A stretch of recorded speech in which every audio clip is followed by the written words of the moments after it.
L'un des rôles du médecin, c'est de trouver ce dont le patient souffre ou le diagnostic en observant, en examinant les patients, mais ce n'est pas toujours suffisant. Alors, le médecin a recours à des examens complémentaires, dont les analyses de laboratoire, notamment la prise de sang ou la ponction veineuse. Dans cette vidéo, je vais partager avec vous la technique efficace pour faire une bonne ponction veineuse. Pour ceux qui me découvrent pour la première fois, mon nom est Dr Sako Ladji. Sur cette chaîne, on parle de santé, des médicales, des produits médicamenteux et pharmacie, des diagnostics médicaux et infirmiers. Si ce sont des sujets qui vous intéressent, alors ou si vous avez des problématiques de santé, alors contactez-nous. La ponction veineuse, c'est une technique qui est souvent redoutée par les médecins, les infirmiers et même les techniciens de laboratoire et d'autres professionnels de la santé. C'est une technique qui peut être difficile, surtout quand on tombe sur des veines qui sont assez petites à piquer et qui sont fiants, comme on le dit en termes médicaux. Ça peut être souvent frustrant. Et aussi, le patient aussi, lorsqu'on le pique, a souvent une sorte de hantise, a souvent peur. Tout ceci ne facilite pas cet exercice qui est souvent crucial pour poser un diagnostic, parce qu'un échantillon de sang recueilli peut faire toute la différence dans les traitements, dans les choix des patients. Alors, quels sont les gens qui sont sollicités, qui sont habilités à faire la ponction veineuse? Ce sont les médecins, les infirmiers, les professionnels de la santé, comme les agents de laboratoire.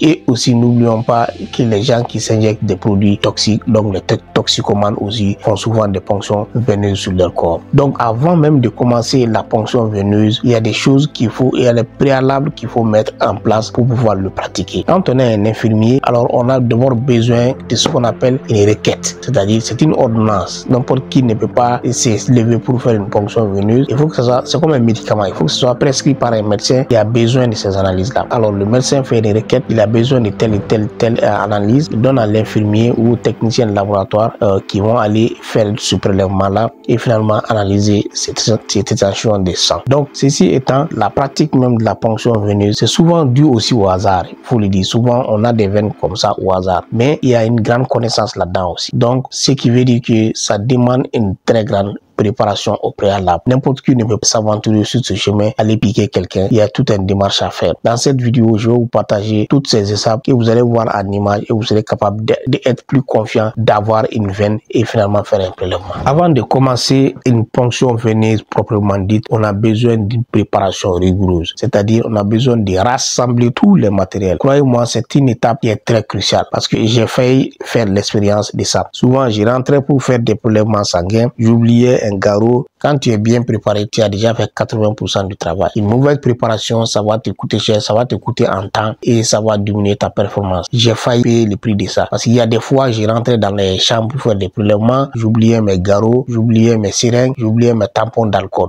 Et croyez-moi, quand vous avez déjà porté des uniformes, surtout quand vous avez un patient qui est en isolement, c'est-à-dire qu'il faut porter des équipements de protection comme pendant le Covid, quand vous êtes déjà habillé et que vous rentrez dans la chambre, vous vous rendez compte que vous avez oublié un garrot, alors ça peut être compliqué d'enlever encore ces équipements de protection pour aller chercher. C'est une grande perte de temps. En ce moment-là, vous pouvez appeler quelqu'un pour lui dire de vous amener le matériel dont il a besoin. Donc, ça veut dire que l'étape de la préparation est très crucial. Pour faire une bonne ponction veineuse, vous avez besoin de 8 matériels ou outils à côté pour bien performer. Vous avez besoin d'un paire de gants, vous avez besoin d'un garrot, vous avez besoin d'un alcool, un tampon antiseptique pour désinfecter les sites de ponction, vous avez besoin d'une compresse stérile à déposer après la ponction pour coaguler le sang, vous avez besoin d'une aiguille pour pouvoir contenir le sang retiré, vous avez besoin d'une seringue qui soit adaptée à l'aiguille, vous avez besoin d'un échantillon, d'un tube qui va collecter les échantillons qu'on appelle là où on va mettre les étiquettes, un tube de contenant de sang, et vous avez besoin d'un dispositif de matériel tranchant où après la ponction on va mettre tous les aiguilles dans ces contenants. Voilà les 8 matériels que vous avez besoin pour faire une bonne ponction veineuse. Maintenant que tout est prêt, passons à la deuxième étape,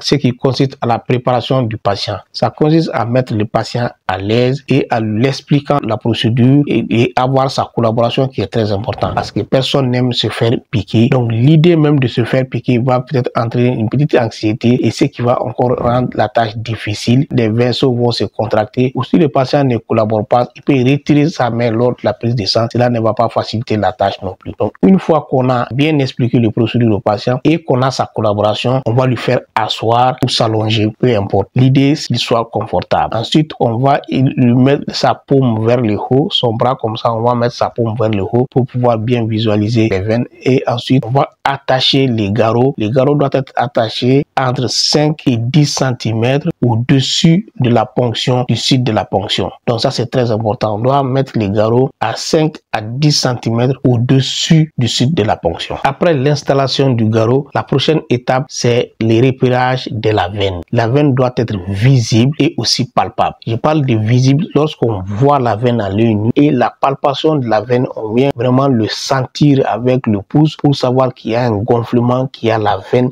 Le fait de le sentir va nous mettre plus en confiance et cela va faciliter l'insertion. Si la veine est difficile à trouver, on va simplement demander au patient de fermer et d'ouvrir les points. Cela va entraîner une congestion du sang et cela va ressortir plus les veines. Les veines au niveau du plus du coude, les veines basiques ou céphaliques sont souvent les plus sollicitées et les plus faciles à trouver. Avant d'entamer la quatrième phase, la phase suivante qui est l'insertion de l'aiguille. Si vous avez aimé cette vidéo, alors n'hésitez pas à vous abonner, lâchez-moi un petit pouce. Pendant la phase de désinfection et l'insertion proprement dite, on désinfecte avec un tampon d'alcool, on nettoie les sites d'insertion en faisant un mouvement circulaire en partant de la zone la moins contaminée et vers la zone la plus contaminée.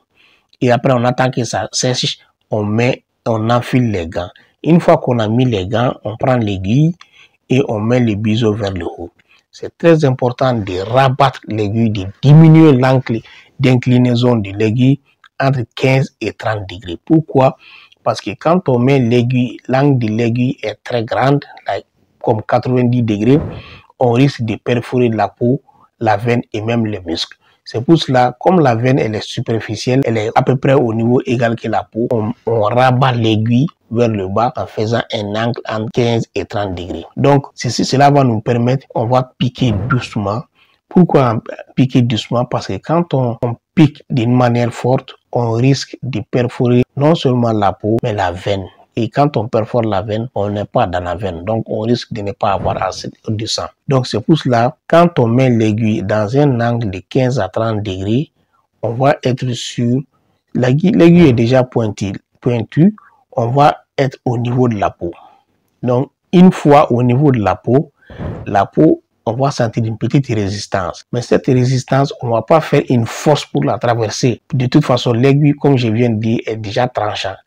En mettant les bouts de l'aiguille sur la peau, ça va aller tout seul. Il suffit de traverser cette petite résistance, mais pas avec force. Quand on dépasse la peau, on est sûr qu'on est dans la veine immédiatement parce que c'est les deux sont collés. Donc, on dépasse la petite résistance, on est sûr qu'on est dans la veine. Donc, on ne fait plus de manœuvre parce qu'on va avoir un retour de sang directement dans l'aiguille. Lorsqu'on a un retour de sang, l'aiguille, c'est déjà fini. Il nous suffit d'aspirer. Une fois l'aiguille dans la veine, alors on la stabilise, on commence à retirer doucement le sang de la veine et on enlève les garrots pour que le sang vienne plus rapidement. Une fois qu'on a fini de remplir nos aiguilles, on retire l'aiguille rapidement, mais avec précaution.